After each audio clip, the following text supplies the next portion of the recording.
हो गया।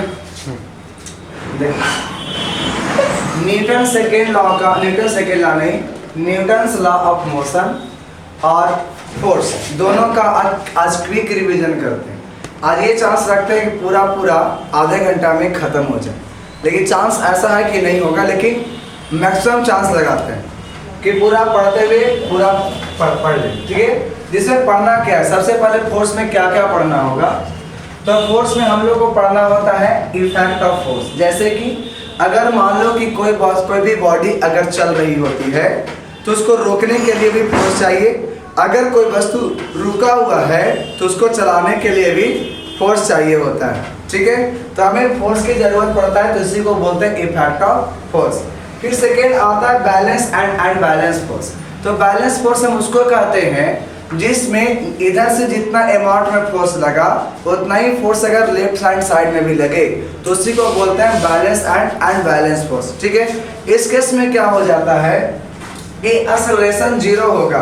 बैलेंस में एक्सेलरेशन कितना होगा, जीरो, और अनबैलेंस में एक्सेलरेशन जीरो नहीं होता है। तो अगर तुमसे कहते हैं, पूछते हैं कि पहले तो पढ़ा ही है, तो न्यूटन्स के कौन से दो लॉ ऐसे हैं जिसमें बैलेंस फोर्स होता है।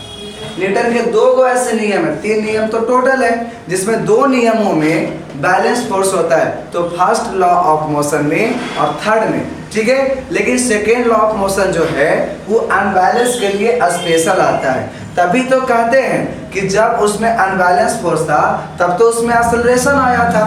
तो यानी कि जो बैलेंस है इसमें एक्सेलरेशन जीरो होगी और अनबैलेंस में एक्सेलरेशन जीरो नहीं होगी।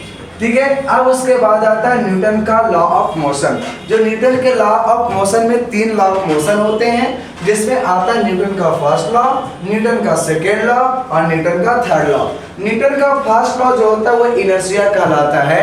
इनर्शिया का जो रूप जो दिया था वो गैलीलियो ने दिया था। किसने दिया था? गैलीलियो ने दिया था। अब ये न्यूटन फर्स्ट लॉ और इनर्शिया में कोई डिफरेंस नहीं है।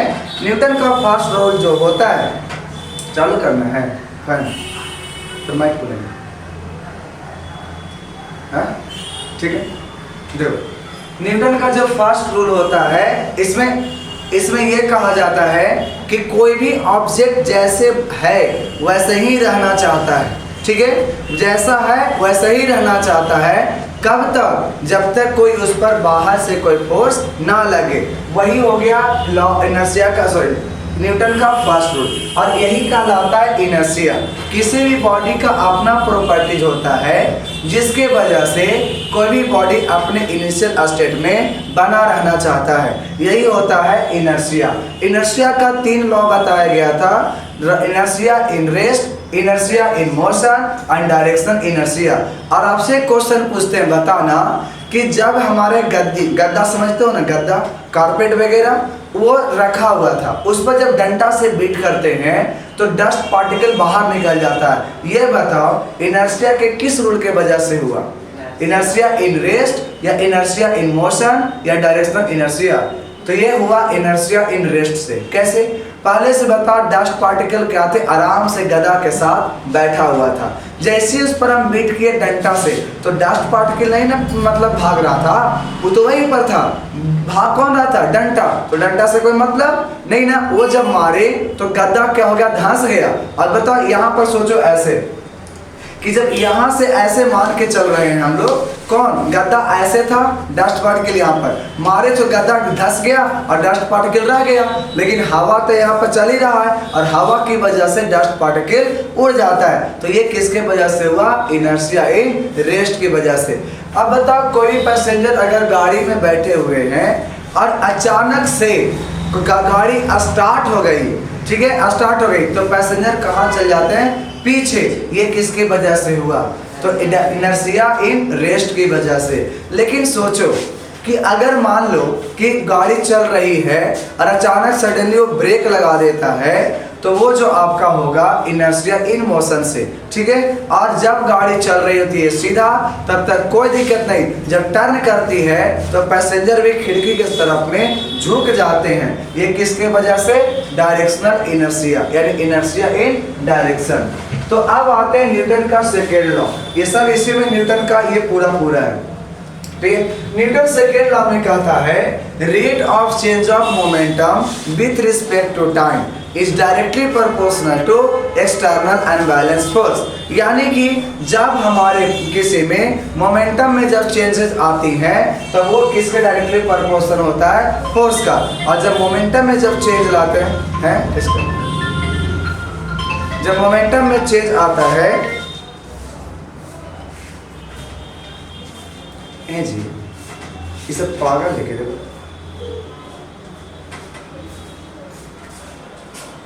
कहेंगे पैसा तो नहीं देगा और कहेगा लोन ले लो 4 मिनट में 4 लाख। कंपनी वाला गजब है, लेकिन फोन करके बोलेगा 4 मिनट में 4 लाख लोन, ठीक है। आज जब भरेगा तो कहेगा नहीं देंगे।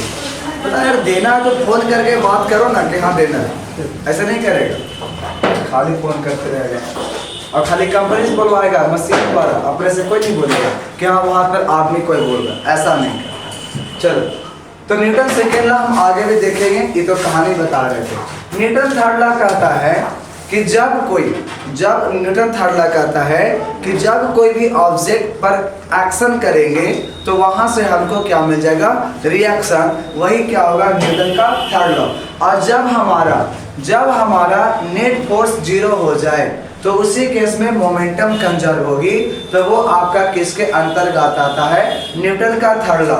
एक एग्जांपल बहुत अच्छा है, अभी चंद्रयान 3 लॉन्च हुई थी तो उसमें क्या था, शुरू में स्पीड कम था, लेकिन जैसे जैसे और ऊपर जाता है उसकी स्पीड बढ़ते जाती है। ऐसा किस पर डिपेंड करता है, ये किस सिद्धांत पे ये कार्य करती है, तो कोई पूछेगा तो बोलना कंजर्वेशन ऑफ मोमेंटम पर, या बोलना न्यूटन के थर्ड लॉ पे। कैसे, जब वो पूरा यहीं पर था पूरा रॉकेट, तो उसमें फ्यूल भरा हुआ था, ठीक है, तो वजन ज्यादा होता, ठीक ना। लेकिन जैसे उसमें बर्न करते हैं तो बर्न करने से क्या होता है कि उसका जो धुआं है, क्या उसका धुआं, वो कहाँ गया, नीचे। तो धुआं नीचे जब फोर्स लगाया, वो धुआं की वजह से कहाँ चला गया, ऊपर। अब जितना ऊपर जाएगा उतना धुआं ज्यादा निकलेगा, और जब धुआं निकलेगा तो बताओ उसका जो वेट था वो कम हो रहा है कि नहीं, तो इसके वजह से और उसकी स्पीड क्या होती जाती है, बढ़ते जाती है। तो यानी कोई पूछ देगा कि रॉकेट का जो प्लान जो चलना रहता है वो किस पर वर्क करता है, तो याद रख लेना क्या बोल देंगे, कंजर्वेशन ऑफ मोमेंटम पर। ठीक है, बात समझ में आ रही है। तो ये सब हमारी थी क्या, ये शॉर्ट में रिव्यू। और इसी में जो हमको मेन टॉपिक्स है न्यूटन सेकेंड लॉ, इसी से क्वेश्चन पूछे जाते हैं, भर के क्वेश्चन हर टीचर पूछता है, तो हम इसी पर आगे की ओर बढ़ते चलते हैं। अभी सब की जरूरत नहीं है कि फोर्स को पुल और पुश कहते हैं, ये सब तो ऑलरेडी हम लोग जान चुके हैं, और हम लोग प्रॉपर्टीज भी जानते हैं फोर्स का, कि फोर्स पुल और पुश होता है, और जब लगने के बाद उस पर क्या होता है, चेंजेस ला देते हैं। ठीक है, जब चेंजेस ला देगा तो एक्सेलरेशन होगा, और चेंजेस नहीं लाए तो एक्सेलरेशन नहीं होती है। ठीक है, अब इसके बाद हम लोग आते हैं देखो बैलेंस पर, ये भी आपकी जरूरत है। फोर्स होते हैं दो तरह के, कौन कौन होते हैं, बैलेंस और अनबैलेंस। यहाँ पर देखिए, जितना में आपका नेट फोर्स 0 कहा, मतलब जितना आपको लेफ्ट हैंड साइड में, जितना आपको लेफ्ट हैंड साइड में फोर्स लगा, उतना ही फोर्स अगर राइट हैंड साइड में। हम यहाँ खड़े हैं, जितना इधर से एक आदमी खींचे, उधर से कितना से खींच ले, क्या हम कहीं जाएंगे, नहीं जाएंगे। तो इस केस में हम कह सकते हैं कि आपका नेट फोर्स कितना होगा, 0। और नेट फोर्स जब 0 होगा तो उस केस में एक्सेलरेशन 0, और उसको बोलते हैं हम लोग बैलेंस। ठीक है, और जब नेट फोर्स 0 नहीं होता है तो एक्सेलरेशन 0 नहीं होता है, तो उसको क्या बोल देंगे, अनबैलेंस। जैसे एक तरफ अगर 8 न्यूटन से कोई खींच रहा हो और एक तरफ मान लो 2 न्यूटन से खींच रहा हो, तो बताओ ओवरऑल 6 न्यूटन से एक तरफ चला जाएगा, तो इस केस में अनबैलेंस फोर्स का है, यानी कि नेट फोर्स 0 नहीं होगी। ठीक है, जब दोनों तरफ बराबर होगा तो बैलेंस, और नहीं तो अनबैलेंस। डिफिनेशन ऑफ बैलेंस का भी जानते हैं कि दोनों तरफ से इक्वल फोर्स लगना चाहिए, और अनबैलेंस में क्या होगा कि फोर्स इक्वल नहीं लगेगा, अलग अलग लगेगा। तो जिधर में ज्यादा फोर्स था उधर हो जाएगा पॉजिटिव और इधर में कम था वो क्या हो जाएगा नेगेटिव। तो नेट फोर्स निकालने के लिए क्या करेंगे, तो हायर फोर्स में से लोअर फोर्स को माइनस कर देंगे, वही क्या हो जाएगा नेट फोर्स। जैसे यहाँ पर मान लो कि इधर में है F1 फोर्स और इधर में कौन सा फोर्स हो गया F2, लेकिन जान रहे हैं कि ये चल किधर रहा है इधर, तो इधर वाले को मान लेंगे प्लस और इधर वाले को मान लेंगे माइनस। तो जब नेट फोर्स तुमसे पूछा जाएगा तो इसको प्लस में F1 और इसको मानेंगे F2 माइनस में, तो F1 माइनस F2 जो होगा यही इसका नेट फोर्स कहलाएगा। क्या कहलाएगा इसका नेट फोर्स। आगे बढ़े तो यहाँ पर देखो इस पॉइंट को थोड़ा सा रिमेम्बर करना। कहता है कि when balance force act on a body at rest, अगर वो रेस्ट है पहले से बॉडी रेस्ट में था और बैलेंस फोर्स लगा तो समझो कि और कहीं नहीं जाएगा, रेस्ट में ही रह जाएगा। अगर कोई वस्तु आगे चल रहा था यूनिफॉर्म स्पीड से, जो स्पीड है उसका कांस्टेंट, जो स्पीड कांस्टेंट है तब भी उसकी एक्सेलरेशन जीरो, और उस केस में अगर बैलेंस फोर्स लगता है फिर भी वो कहीं इधर उधर नहीं जाएगा और फिर भी वो क्या लगेगा बैलेंस फोर्स, यानी कि एक्सेलरेशन क्या होगी जीरो होगी। कहता है जब बॉडी मूव, जब when balance force acts on a moving body, it continue to move in the same direction with same speed, that is uniform speed.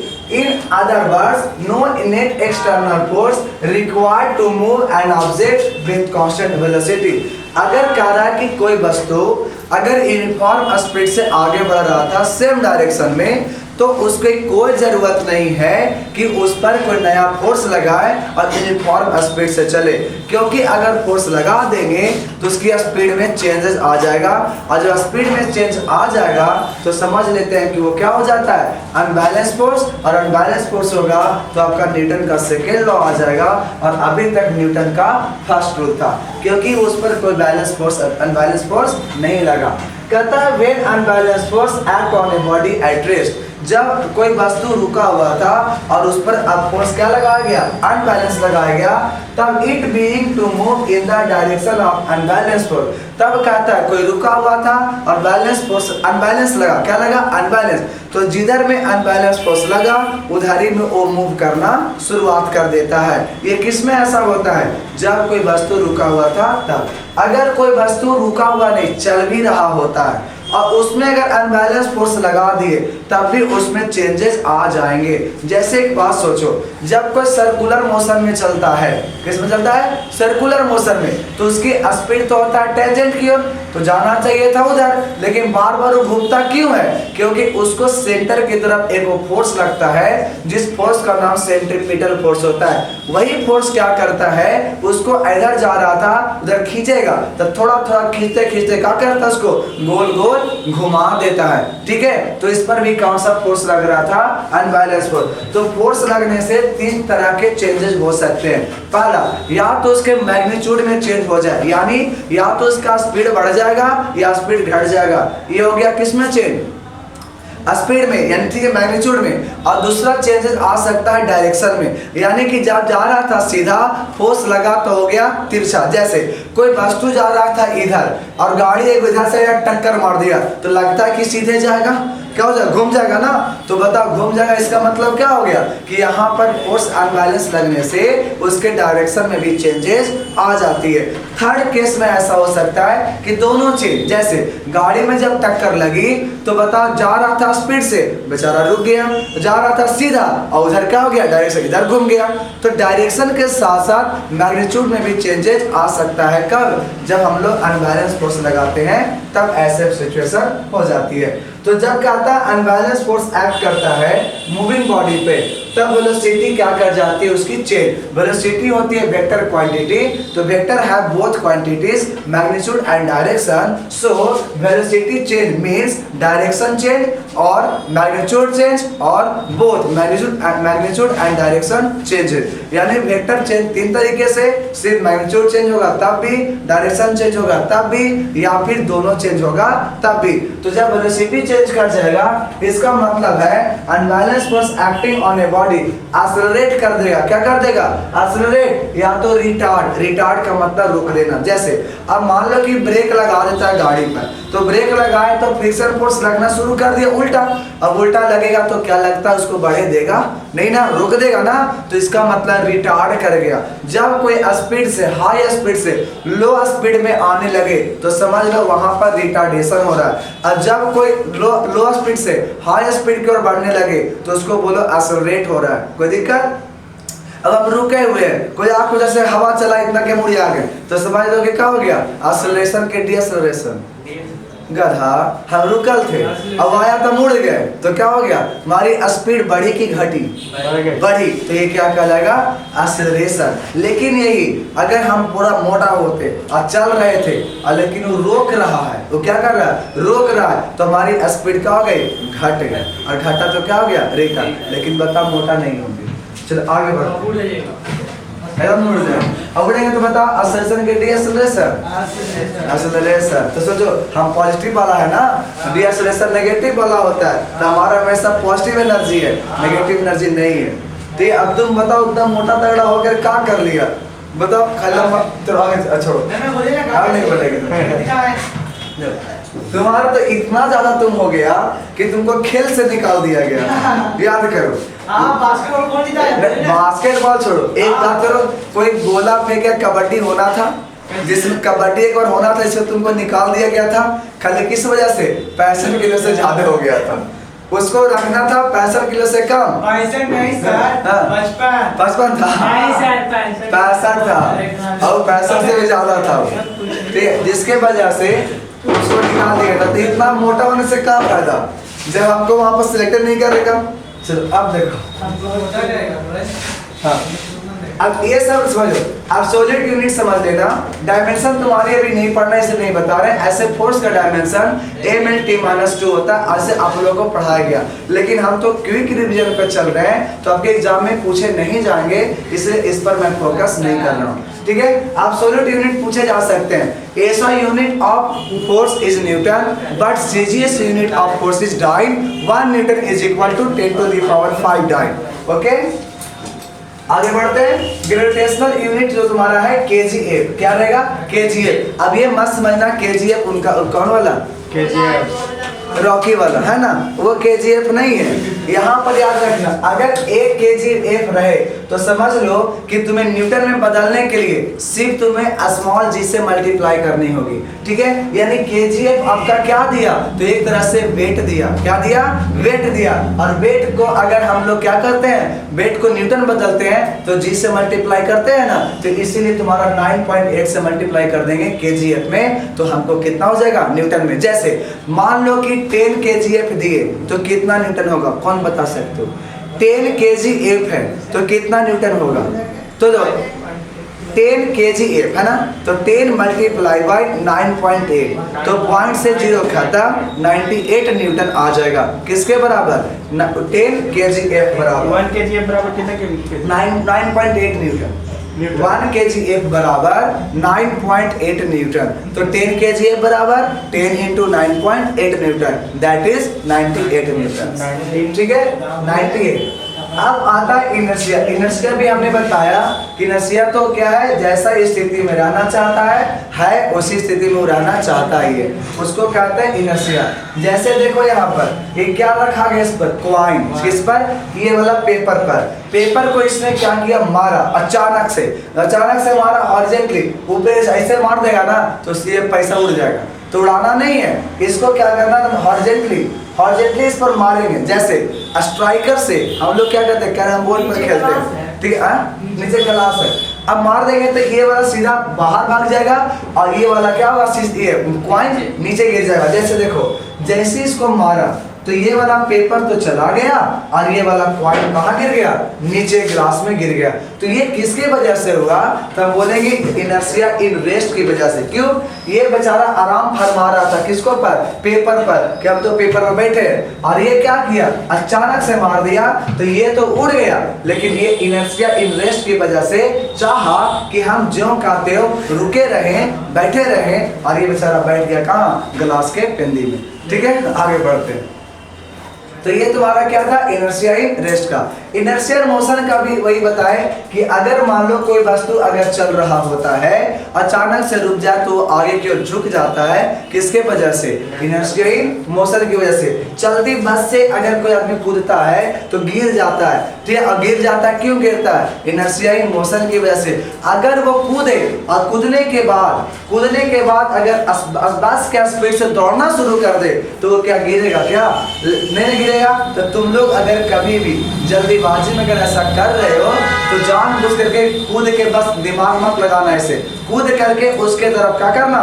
दौड़ना शुरू कर देना, नहीं गिरोगे, कोई दिक्कत नहीं है। लेकिन हम तुम्हें सलाह देते हैं कभी ऐसा नहीं करना, ठीक है? ऐसा नहीं हो कि हम करें कूद हो जाकर के प्रैक्टिकल जाकर बस पर लटक के करे लगा तो ये वाला गलत हो जाएगा ना। देखो ऐसे भी ट्रैक्टर पर, जो पहले ट्रैक्टर पर, याद रखना, गाँव में कोई आदमी होगा तो गांव में ट्रैक्टर पर पहले लोग लटक करके जाते थे, लड़का लोग, तो ट्रैक्टर कहा करता था ना, पीछे में लिख देता था लटकला था गेला बेटा।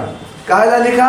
क्योंकि क्या गारंटी है कि जब मान लो कि धीरा किया तो गिर गया, और गिर जाएगा तो वहीं पर तू रुक गया, तुम रुका पैर, क्या ये शरीर रुका? शरीर कहाँ भाग गया? आगे। तो क्या करते हैं? डायरेक्ट गिर जाते हैं तो नाक जो उठा हुआ है ना वो क्या होता है? शूर्पणखा के जैसा चपटा हो जाएगा। बात समझ रहे हो? तो ये स्थिति पैदा हो जाती है। तो इसलिए कहता है कि आप जब अगर कूदते हो कोई मूविंग बॉडी से तो उसके साथ साथ तुम मूव करते चलो तो उससे तुम्हारा कोई गिरने का संभावना नहीं होती है। डायरेक्शनल इनर्शिया में बताए कि देखिए अगर ये बेचारा क्या किया, एक रस्सी में पत्थर बांधा और घुमाना शुरू किया। अब इसको पता नहीं था कि ज्यादा स्पीड घुमाएंगे तो ज्यादा फोर्स लगेगा, और इसका रस्सी है कमजोर, और कमजोर है तो बताओ क्या होगा? रस्सी टूटेगा ना, और टूटेगा तो ये क्या होगा? सीधे करके इधर भाग जाएगा। तो ये जो आखिर गया टेंजेंट के डायरेक्शन में, हमेशा याद रखना कि कोई भी अगर मूव करता है तो उसका जो डायरेक्शन होता है वो हमेशा टेंजेंट की डायरेक्शन में होता है। किसके डायरेक्शन में होता है? टेंजेंट के डायरेक्शन में होता है। तो वही तुम्हारा डायरेक्शनल इनर्शिया कहलाएगा। तो बता, इधर के घूम रहा था तो टेंजेंट इधर डायरेक्शन में जाएगा।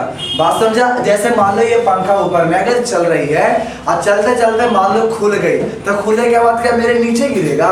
नहीं, उधर जाके दीवार देने गिरेगा। क्यों? या उधर भी जा सकता है, मेरे नीचे कभी नहीं गिरेगा अगर ये चल रही होगी तब। क्यों? डायरेक्शनल इनर्शिया से ये घूमते हुए गिरेगा और हम क्या रह जाएंगे? सेफ। तो बता, अगर बेड के नीचे आदमी सोया हुआ है और ऊपर पंखा चल रहा है और चलते चलते वो पंखा गिर जाए तो बताओ किसको पर गिरेगा? क्या वो आदमी पर गिरेगा? आदमी सेफ रहा कि नहीं? लेकिन गिर जाता है, जानते हो कैसे? तार रहता है मजबूत और तार से तो कनेक्टेड है, और कनेक्टेड है तो तार को क्या करता है? खींच लेता है। तो खींचने की वजह से भारी होता है तो कहाँ गिर जाता है? नीचे में, एकदम नीचे। इसलिए दिक्कत होता है। अगर वायरलेस पंखा आ जाए, आज नहीं तो कल बताओ, तुम लोग इंजीनियर बनो तब लिया वायरलेस। अरे गधा, कैसे वायरलेस पंखा?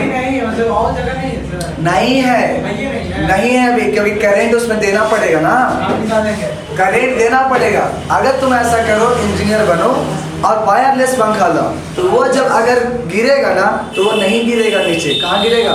साइड में। तो तुम लोग एक्सपेरिमेंट भी जरूर करना कि सही में सर सही पढ़ाए थे कि गलती पढ़ाए थे, है ना? Direction inertia. तो बाहर से रिमोट से ना काम करना होगा, चलाते रहना और रिमोट से काम करना। तो ऐसा करना कि वो गिर भी जाए, गिरे वाला ऑक्सी बना देना कि रिमोट से भी वर्किंग करे। अब उसमें तुम बाहर से उसको घुमोगे जाओगे तो क्या होगा? पंखा नीचे नहीं गिर करके साइड में गिर, हाँ दूसरे कहीं तो माथा पर गिर जाए। चलो ओटीजी नहीं है। देखो, न्यूटन का फर्स्ट लॉ तो इनर्शिया था, वही बताया गया है। इसको आगे लेकिन आप लोग एक बार पढ़ लीजिए, क्योंकि क्वेश्चन आपसे पूछा जा सकता है what is first law of inertia. तो कहता है a body continue in its states of rest और यूनिफॉर्म मोशन, यानी कि इसके दो स्टेट्स हो सकते हैं, या तो रेस्ट वाला स्टेट या तो यूनिफॉर्म मोशन का स्टेट। कहता है कि वो in a straight line unless an external force act on it. कहता है कि कब तक ये अपने स्टेट्स में रहना चाहेगा? जब तक कि उस पर कोई एक्सटर्नल फोर्स ना लगे। तो इसी को हम लोग कहते हैं कि न्यूटन का फर्स्ट रूल। तो ये आप क्या कर सकते हो? लिख भी सकते हो, स्क्रीनशॉट लेकर के पढ़ भी सकते हो। ठीक है, जब एग्जामिनेशन है 1-2 बार वीडियो देख लोगे, अगर एक बार भी कम से कम स्पीड करके 2x करके, ठीक है, तो यहाँ तक तो हम बताए ही, और अगर स्पीड में करके देख लेते हो तो क्विक रिवीजन अच्छे तरीके से हो भी जाएगा। ठीक है। ये सब मैं आप लोग के लिए तो कर रहा हूँ, इतना महंगा महंगा खरीदे ताकि तुम लोग के फायदा नहीं। तो न्यूटन बताओ फर्स्ट रूल में नेट फोर्स कितना होगा? जीरो। न्यूटन फर्स्ट लॉ में जीरो बताए थे।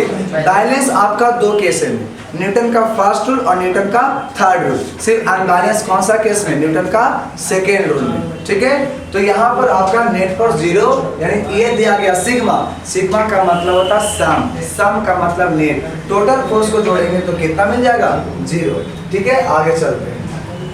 इनर्शिया एंड मास में तो समझते हो कि इनर्शिया टोटली डिपेंड्स ऑन मास। ये आपके ऑब्जेक्टिव पूछे जाते हैं, पॉलिटेक्निक इंजीनियरिंग में पूछे जाते हैं कि इनर्शिया किस पर डिपेंड करता है? तो मास पर। इनर्शिया का हिंदी कहते हैं जड़त्व। क्या कहते हैं? जड़त्व। किस पर डिपेंड करेगा? मास यानी कि द्रव्यमान पर। याद रखना। मोमेंटम, मोमेंटम को देखिए डिफाइन किया गया था, इसकी कोई डिफिनेशन नहीं होती है। मोमेंटम की डिफिनेशन नहीं होती है, इसको डिफाइन किया गया। डिफाइन और डिफिनेशन में अलग होती बात। ठीक है, तो दोनों एक चीजें नहीं होती है। तो डिफाइन किया गया किसी के मोमेंटम को कि अगर उसके पास मास है और मास टाइम बच रहा नहीं सर, पर मिनट, टाइम के साथ किसी भी बॉडी के पास अगर मास के साथ उसके पास वेलोसिटी है तो उसके पास मोमेंटम है। तो कैसे डिफाइन किया? कहा कि product of mass and velocity is known as मतलब मोमेंटम। ठीक है, यानी कहा कि product of mass and velocity is called momentum of body. ठीक है, या फिर the total quantity of motion contain in a body is called momentum. यानी कहा दो ना कि मोशन करने की जो उसके में कैपेसिटी थी वो कौन डिफाइन करता है? मोमेंटम। ठीक है, मोमेंटम ही डिफाइन क्या करता है? उसकी कैपेसिटी को, किसी कैपेसिटी को, किसी भी बॉडी को मोशन करने की कैपेसिटी को कौन डिफाइन करता है? मोमेंटम। क्या लगता है कि बिना मोमेंटम के कोई बॉडी चलेगा? नहीं चलेगा। उसमें पोटेंशियल को बताता है, कितनी क्षमता है, कौन बताता है? मोमेंटम। कहते हैं ना कि तुम लोग पास क्वालिटी बहुत ज्यादा है, सिर्फ निखार नहीं पाते हो। कैसे नहीं निखार पाते हो? कि तुम लोग आपस में टॉक कर लेते हो, कभी क्लास में जाते हो वहां पर टॉक करते रहते हो, लेकिन सभी में मोमेंटम बहुत हाई होता है। क्योंकि अगर तुमसे जब याद करना, जब कोई तुम्हें मोटिवेट करता होगा तो वहां पर लगता होगा कि आई विल डू इट, आज मैं इसे करके ही रखूंगा। कैसे? क्यों? क्योंकि उस सब में मोमेंटम उस पर जाग जाता है, एक्टिव हो जाता है और वो लगता है कि नहीं ये हमसे ज्यादा नहीं है। बात समझ में आ रहा है? तो मोमेंटम सब में ज्यादा होता है, किसी में मोमेंटम कम नहीं है। बात समझ में आ गया? अब direction of momentum along its direction of velocity. जो मोमेंटम की डायरेक्शन होती है वो उसके वेलोसिटी के डायरेक्शन में ही होती है। क्यों? तो यहाँ पर तुम समझ सकते हो P बराबर mv। P का मतलब मोमेंटम और मास इनटू वेलोसिटी। मास तो तुम्हारा स्केलर क्वांटिटी होता है, तो स्केलर क्वांटिटी में कोई भी प्रकार की डायरेक्शन नहीं होती है। तो डायरेक्शन किसके पास होगी? वेलोसिटी का। तो जब दोनों वेक्टर क्वांटिटी होंगे तो वेक्टर क्वांटिटी में दोनों चीज बराबर होना चाहिए, मैग्नीट्यूड के साथ साथ डायरेक्शन भी बराबर होनी चाहिए। तो जब बताओ मैग्नीट्यूड तो mv के बराबर है, लेकिन डायरेक्शन जो है सो v के डायरेक्शन में ही p का डायरेक्शन होगा। तो बोलेंगे कि जो direction of momentum is in direction of velocity. तो वेलोसिटी के डायरेक्शन में किसकी डायरेक्शन होगी? मोमेंटम की। बात समझ में आ रहा है? तो बात समझ देखो, इस जो दौड़ रहा है सब क्या मोमेंटम है, तभी तो दौड़ रहा है। इसके पास अपना मास था और इसके पास अपना वेलोसिटी है।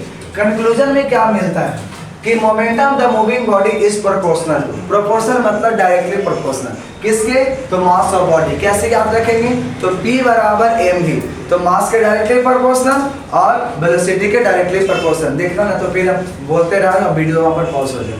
ठीक है, बात समझना। तो बताओ P बराबर क्या हो जाएगा? mv।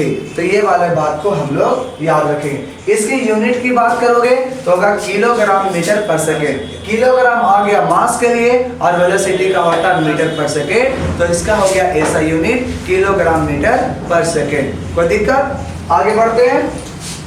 क्वेश्चन कह रहा था कि देखिए find the linear momentum of ball. ये 250 ग्राम है, तो सबसे पहले ऐसा यूनिट में बदलो, किलोग्राम में लाओ। किलोग्राम में लाएंगे तो 1000 से डिवाइड, यानी 0.25 आ जाएगा मास। तो मास बराबर देखो लाए होंगे कि कितना लाओगे? 250 ग्राम। तो 25 गुने 10 के पावर कितना लिखा? -2। यहाँ पर 250 गुने 10 के पावर -3 लिखते हैं। ठीक है, तो आ जाएगा कितना? 0.25।